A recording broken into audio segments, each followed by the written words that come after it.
நம்பிக்கையும் கிடையாது.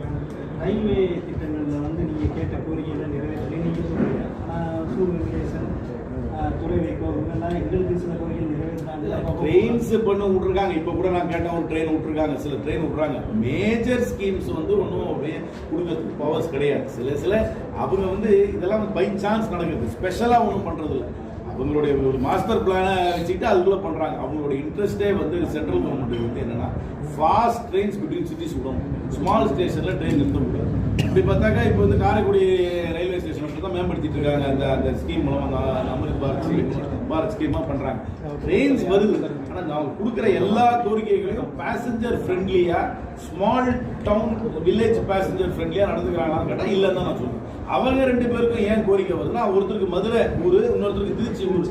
அந்த மாதிரி எனக்கு அந்த மாதிரி ஊர் கிடையாது. எனக்கு அந்த மாதிரி ஜங்ஷனாக இருக்கு பெரிய மேஜர் ரயில்வே ஸ்டேஷனாக இருக்குது. நான் இருக்கிறது காரைக்குடி, மதுரை, சிவகங்கை தான் வச்சிருக்கேன். அதனால் அவர்களுக்கு வருதுன்னா அவர்களுடைய தனிப்பட்ட அழுத்தத்தால் வரல. அது natural progression of the railway பிளானிங்ல திருச்சிக்கும் மதுரைக்கும் வருது. மெட்ராஸை விட்டா திருச்சி, மதுரை, கோயம்புத்தூருக்கு தானே பண்ணி ஆகணும். அதில் வருது, அது நேச்சுரலாக வருது. அது ஒன்றும் அவங்க ஸ்பெஷலாக எம்பிஸோட எஃபர்ட்னால அது வரல.